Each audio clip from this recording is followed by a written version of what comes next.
एक जंगल में पिंकी नाम की एक लोमड़ी रहती थी। वह बहुत चापलूस, चालाक और धूर्त थी। वह जंगल के सभी जानवरों को बेवकूफ बनाकर अपना काम निकलवाती थी। सभी जानवर उसकी इस आदत से परेशान रहते थे। इस जंगल में ढीलू नाम का एक बंदर भी रहता था। वह बहुत शरारती और चंचल था।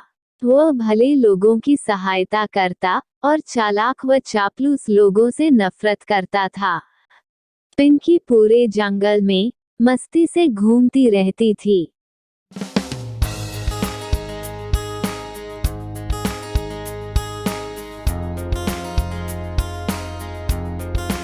वह सभी जानवरों के बच्चों को डराती, धमकाती एवं उन पर रोब झाड़ती रहती थी। सभी जानवर उसकी इस आदत से परेशान हो गए। वह शेर की चापलूसी करके उसे खुश रखती थी। पिंकी की चापलूसी और शरारतों की चर्चा ढीलू के कानों तक पहुंची। ढीलू ने पिंकी को समझाने की सोची। उसने एक दिन पिंकी से कहा, पिंकी बहन, तुम कितनी बुद्धिमान और सुंदर हो। हाँ, सो तो हूँ। अपनी प्रशंसा सुनकर पिंकी तपाक से बोली। ढीलू ने फिर कहा, पिंकी बहन, यदि तुम अपनी बुद्धि का प्रयोग जंगल के जानवरों को परेशान नहीं करके शिकारियों को मात देने में करो, तो हम सब जंगल में सुख चैन से रह सकते हैं। ढीलू की बात सुनकर पिंकी गुस्सा हो गई।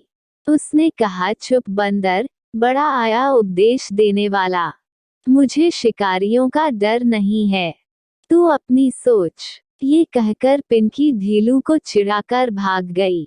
पिंकी के इस व्यवहार से ढीलू को बहुत दुख हुआ। उसने पेड़ों की डाल पर झूलते हुए एक बात सोची कि अब पिंकी को सबक सिखाना है। एक दिन चिलचिलाती धूप में प्यास से व्याकुल होकर पिंकी इधर उधर पानी की तलाश में भटक रही थी। उसने एक ऊंचे टीले पर खड़े होकर देखा, परंतु पानी दूर दूर तक दिखाई नहीं दिया। गर्मी और प्यास से व्याकुल पिंकी एक आम के पेड़ के नीचे आकर बैठ गई। पेड़ की छाया में उसे कुछ राहत मिली। पेड़ पर लगे पके आम देखकर उसके मुंह में पानी आ गया। वह उन्हें पाने के लिए आतुर थी, लेकिन आम उसकी पहुंच से दूर थे। वह मन महसूस कर रह गई। वह कोई उपाय सोचने लगी। उसे पेड़ की डाल पर ढीलू बैठा दिखाई दिया। वह बैठा बैठा आम खा रहा था। पिंकी चापलूसी करते हुए बोली, ढीलू भाई, तुम कितने अच्छे हो। तुम्हारी घने वालों की पूंछ बहुत प्यारी लग रही है। ढीलू पिंकी की चाल समझ गया था। पिंकी बोली, ढीलू भाई, क्या खा रहे हो। आम खा रहा हूँ पिंकी बहन। ढीलू ने बनावटीपन से बोला, मुझे भी दे दो ना। पिंकी अपने होठों पर जीभ फिराती हुई बोली। ढीलू ने बहुत ही सहज भाव से कहा, आम तो खट्टे हैं। इतना कहकर ढीलू ने दूसरा आम तोड़ा और खाने लगा। पिंकी समझ गई कि ढीलू मुझे आम नहीं देने वाला। वह आम पाने का कोई दूसरा उपाय सोचने लगी। अचानक उसका चेहरा चमक उठा। उसे एक उपाय याद आया। वह सोचने लगी, सीधी उंगली से तो घी निकलने से रहा। इस ढीलू पर पत्थर फेंककर बार करूं, ये चिढ़कर आग बबूला हो जाएगा, तो गुस्से में आम फेंक कर मारेगा।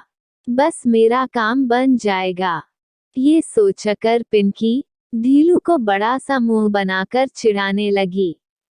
अरे बंदर के बच्चे, दर्पण में अपना मुंह तो देख, कितना लाल हो गया है। लगता है किसी ने तेरे मुंह पर कई तमाचे लगाए हैं। और एक पत्थर ढीलू की तरफ फेंका। इसके बाद प्यास से व्याकुल पिंकी अपने होठों पर जीभ फिराने लगी। ढीलू को उस पर बहुत गुस्सा आया। उसने एक आम तोड़कर खाया और उसकी गुठली तेजी से पिंकी की ओर फेंकी। गुठली ठीक निशाने पर लगी। वह तिलमिला उठी। उसकी नाक से खून बहने लगा। उसकी युक्ति काम न आ सकी। वह जंगल की ओर भाग गई।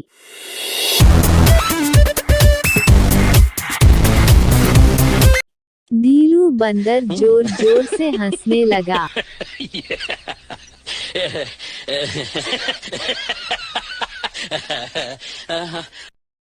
आखिर सबको परेशान करने का बदला लोमड़ी को मिल गया। इस कहानी से हमें शिक्षा मिलती है कि हमें दूसरों को फालतू में परेशान नहीं करना चाहिए।